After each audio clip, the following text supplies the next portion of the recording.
মুখ্য সচিবকে চিঠি রাজ্যপালে, তার বিরুদ্ধে ওটা অভিযোগে তদন্ত বন্ধ করার নির্দেশ মুখ্য সচিবকে চিঠি করেছে রাজ্যপালের এখতিয়ার নেই এই সমস্ত ইনস্ট্রাকশন দেয়, ডিরেকশন দেয়। কোন আইনে আছে? রাজ্যপাল এখন উচিত যে মোরাল গ্রাউন্ডে রাজ্যপালের উচিত রিজাইন করা। কারণটা হচ্ছে ওর বিরুদ্ধে একটা অভিযোগ এসছে, অভিযোগ সত্য কি মিথ্যে তার ইনভেস্টিগেশন হওয়া উচিত।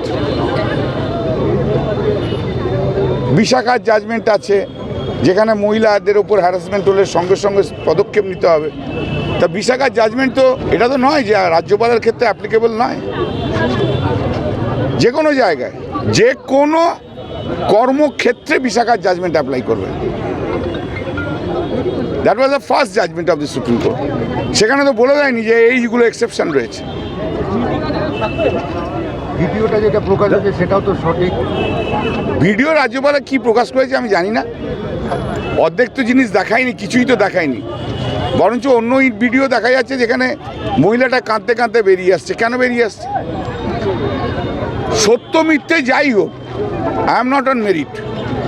এর ইনভেস্টিগেশন হওয়া দরকার এবং রাজ্যপালের নিজে উচিত যে আমি এত তো বড় বড় কথা বলে, এত আইনের কথা বলে, এত বড় বড় কথা বলে, ও তো এত মোরালিটির গ্রাউন্ডের কথা বলতো, এত জ্ঞান দিয়েছে, তো আজকে নিজে কেন পদত্যাগ করছে না? একটা নিরপেক্ষ বিচার হতো, হয়ে গেল, তারপর নয় আসতো তো আর পারবে না, কারণ জুনের পর তো এমনি ওকে যেতে হবে। নরেন্দ্র মোদী তো আর সরকারে থাকবে না, আর তো কয়েকটা দিন এমনি রাজ্যপালকে চলে যেতে হবে। কেজরিওয়ালকে তো কাল বেল দিয়ে দিল। এটাই তো সুপ্রিম কোর্ট বলেছে যে তোমরা ঠিক নির্বাচনের ডেট ডিক্লেয়ার হয়ে গেল, তোমরা কি করে একে অ্যারেস্ট করলে?